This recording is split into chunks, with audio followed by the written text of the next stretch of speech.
Para esta parte es la interpretación de planos, tenemos que tener en clave 4 conceptos con 4 definiciones.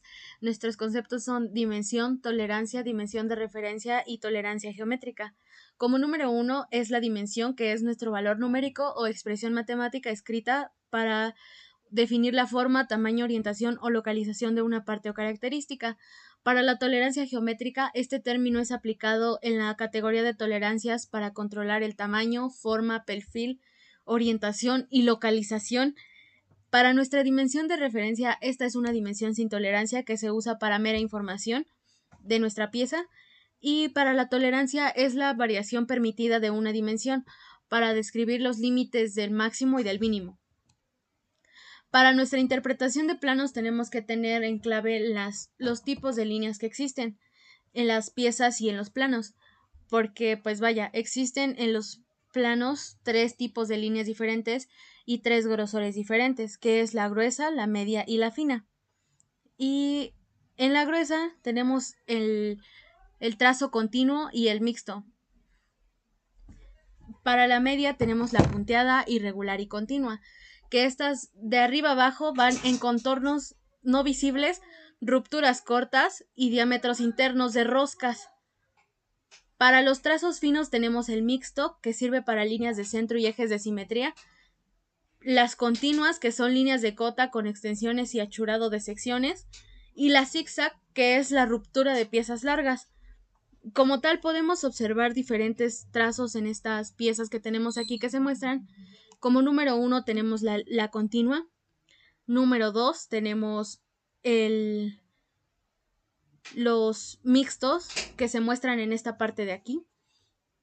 La número 3 que tenemos la punteada que se observa en esta parte de aquí. Las irregulares que son para unas rupturas cortas. Las continuas que podemos observarlas en esta parte de aquí como continuas con trazo medio. Las mixtas que son para líneas, centros, ejes de simetría, perfiles y contornos auxiliares. Y pues vaya, las continuas que estas se utilizan para pues líneas de cota, extensiones, achurado y secciones que se pueden observar en las líneas de cota. Las zigzag que son para rupturas de piezas largas. Y bueno, aquí solo tenemos que pues decir qué tipos de líneas estamos usando. Como tal, en la letra A tenemos la continua media, en la letra B la fina continua, la letra C que es una continua gruesa, la letra D que es una mixta fina y la letra E que es una punteada media. Para nuestras actividades 4 y 5 tenemos que tener clave que usamos dos sistemas de normalización, que se utiliza el sistema americano y el sistema europeo. Estos dos están normalizados para realizar las proyecciones. La diferencia fundamental es en la colocación de las vistas, ya que para el sistema americano, una vez definida esta vista, la vista frontal se coloca a la derecha de la frontal, la superior arriba de la frontal y así sucesivamente. Y para el sistema europeo, la vista derecha se coloca a la izquierda de la frontal y la superior se coloca debajo de la frontal y sucesivamente. Nuestro sistema que estamos utilizando aquí, como observamos, es un sistema americano, mismo para la pieza que podemos observar aquí. Tenemos nuestra vista superior, frontal y lateral. Para las siguientes proyecciones tenemos una vista isométrica y tenemos con orden de izquierda a derecha, frontal, inferior, superior y lateral izquierdo. Para nuestra siguiente pieza tenemos un lateral izquierdo, superior, inferior y frontal. Y pues vaya, para nuestra última actividad tenemos la interpretación con escalas, que esto dice que cuando una escala es 2:1 en el papel, 2 milímetros en el papel representan 1 milímetro en el objeto real. El dibujo es el doble del tamaño del objeto. Una escala 1:2 en el papel representa 2 milímetros del objeto real. El dibujo es la mitad del objeto real, como podemos observar aquí. Tenemos una escala 1:2 con una dimensión de 12 y una dimensión de pieza de 24. En en la que podemos ver en superior tenemos una dimensión de pieza de 50 con una escala 1:1 y su dimensión del diseño es de 50 porque es 1 milímetro en el papel y 1 milímetro en el objeto real. En la escala 2:1 tenemos 2 milímetros en el papel que representan 1 milímetro en el objeto real y como dimensión de nuestra pieza tenemos 6 milímetros y 12 en su dimensión del diseño. Y bueno, estas serían las primeras 6 actividades de nuestro portafolio de evidencia.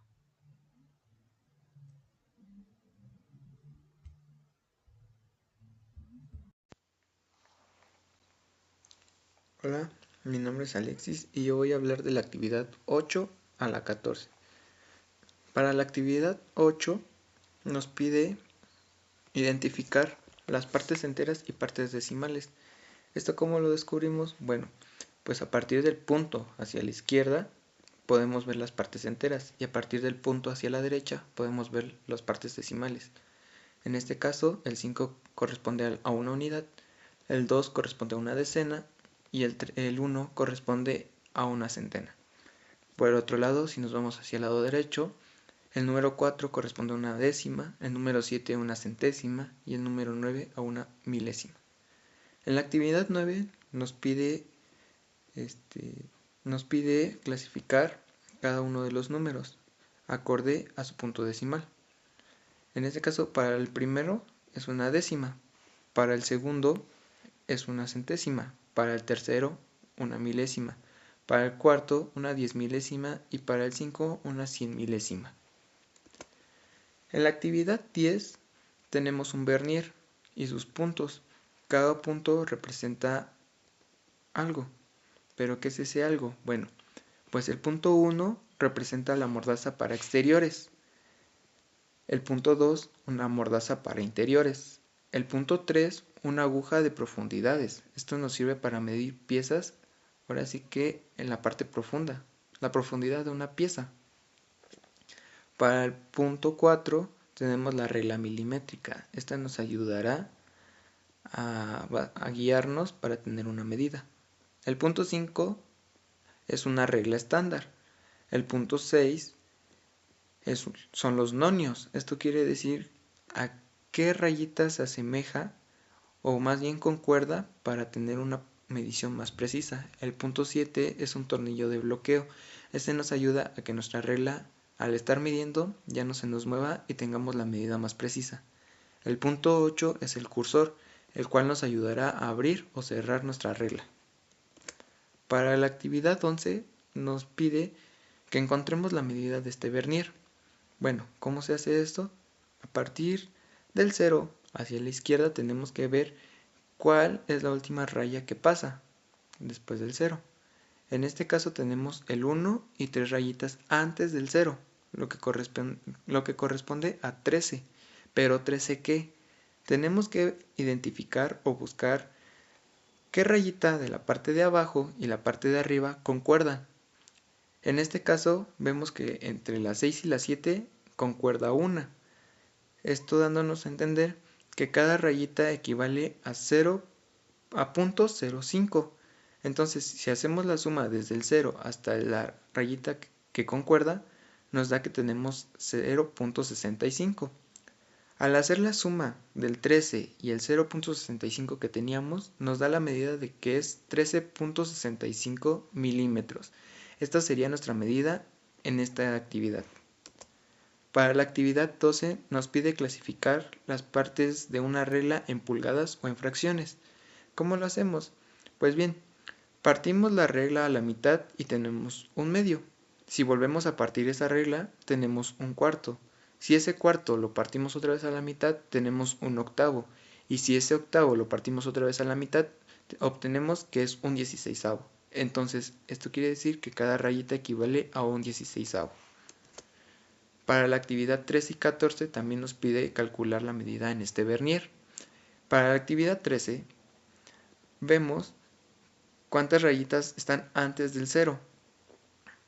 Empezamos a contar y nos da que son 9 rayitas. Esto quiere decir que son 9 16avos. En la parte de arriba se divide en 1 sobre 128. lo cual al sumar 9 16avos más 4 128avos nos da 0.59 pulgadas. En la actividad 14 también nos pide lo mismo. Eso quiere decir que esta medida nos da que es un 2, porque pasó el 2 y tenemos 3 rayitas antes del 0, lo cual nos da que son 3 16avos. Vemos cuál concuerda y nos da que es la segunda rayita de arriba con la rayita de abajo. Esto quiere decir que es 3 16avos más 2 128avos nos da un total de 2 enteros con 203.203 pulgadas. Muy bien, yo les explicaré de la actividad 15 a la 21. En la actividad 15 vemos que se trata de leer la medición de un micrómetro. Primero identificamos en la escala principal que se muestran 22 milímetros y luego en la escala del tambor las líneas se alinean en la fracción adicional de milímetros, sumando un valor total de 22.52 milímetros. El objetivo principal de esta actividad es determinar la lectura exacta del micrómetro comparando la escala principal y la escala del tambor. En esta actividad número 16, de igual forma tenemos un micrómetro que se nos presenta en pulgadas y comenzamos el análisis de la medición con la escala principal, donde se observa que la lectura es de 0.800 pulgadas hasta la última línea visible que está antes del tambor, y en la escala del tambor se alinea hasta 0.005 pulgadas. Esto nos indica una fracción adicional, sumando un valor total de 0.805 pulgadas. Esta actividad nos ayuda a confirmar nuestra capacidad para leer correctamente un micrómetro en pulgadas y también a entender la combinación de las escalas principales y la del tambor para obtener una medición total. A lo largo de esta actividad número 17 nos piden convertir números en notación científica y en una unidad con un prefijo adecuado para facilitar la interpretación. A lo largo de los 4 incisos colocamos correctamente la notación científica y los prefijos adecuados. El objetivo de la actividad es aprender a expresar cantidades en notación científica, usar prefijos adecuados para representar valores en unidades más comprensibles y familiarizarse con el uso de prefijos del sistema internacional y otras unidades. Es un ejercicio útil en disciplinas como física, en la ingeniería, en matemáticas, para simplificar cálculos y mejorar la precisión en mediciones.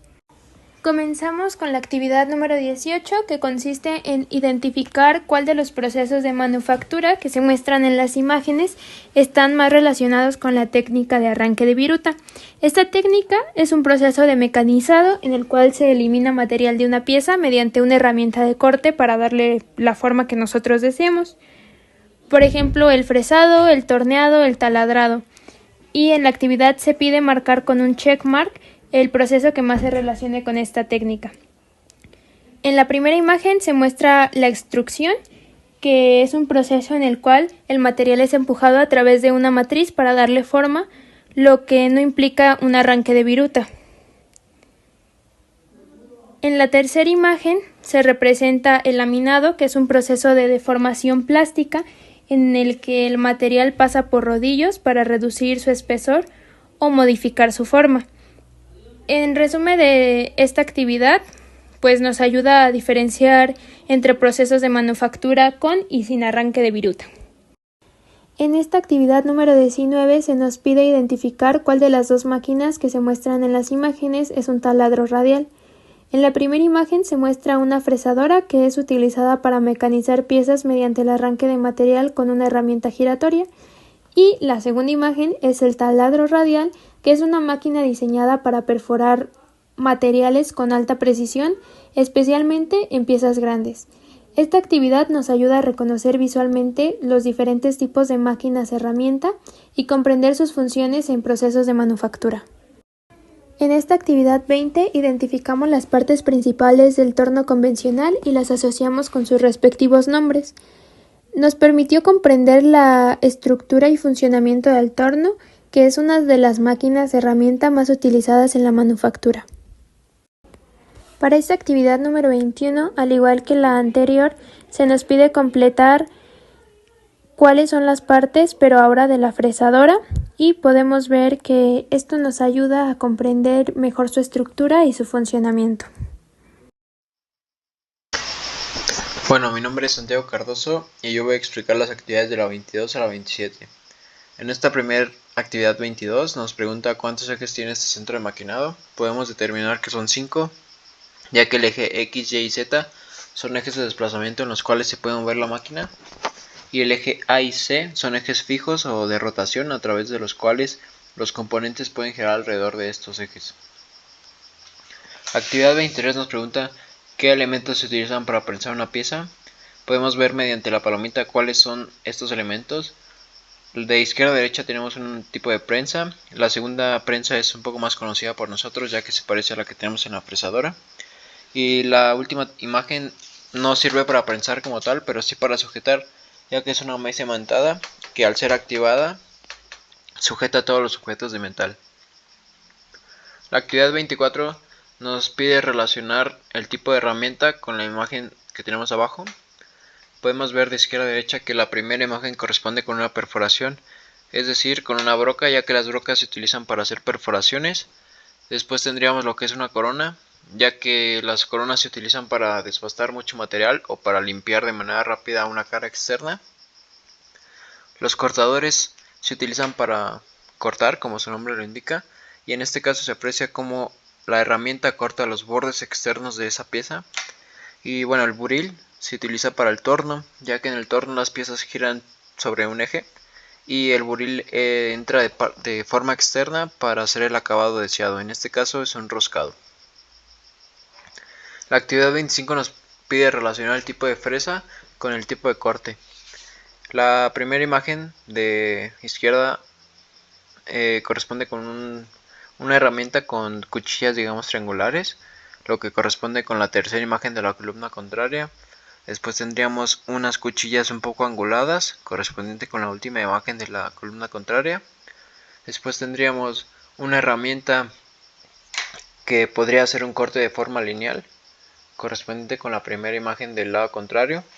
Y por último, una herramienta que podría tener un corte en tipo T, correspondiente con la segunda. En la actividad 26 nos piden determinar las revoluciones por minuto, la velocidad de corte y la velocidad de avance, así como los elementos relacionados en la imagen. Bueno, en la imagen se puede ver lo que es el choke, el contrapunto que sirve para sujetar la pieza y poder centrarla de manera más eficaz, lo que es el buril, que como sabemos es para maquinar nuestra pieza, y el tocho, que sería lo que se maquina. Las revoluciones por minuto se aprecian en la flecha curveada, que las revoluciones por minuto nos indica cuántas veces gira nuestra pieza por minuto.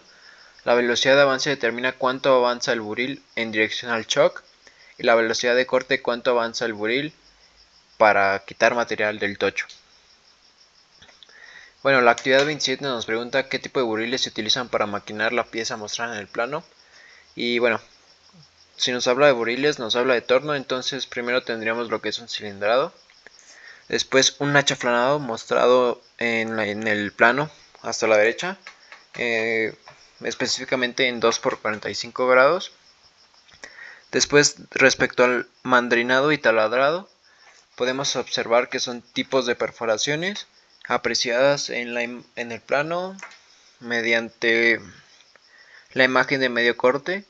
Y por último el tronzado, que no se aprecia en el plano, pero es la parte final de cualquier maquinado. Y bueno, eso sería todo. Gracias.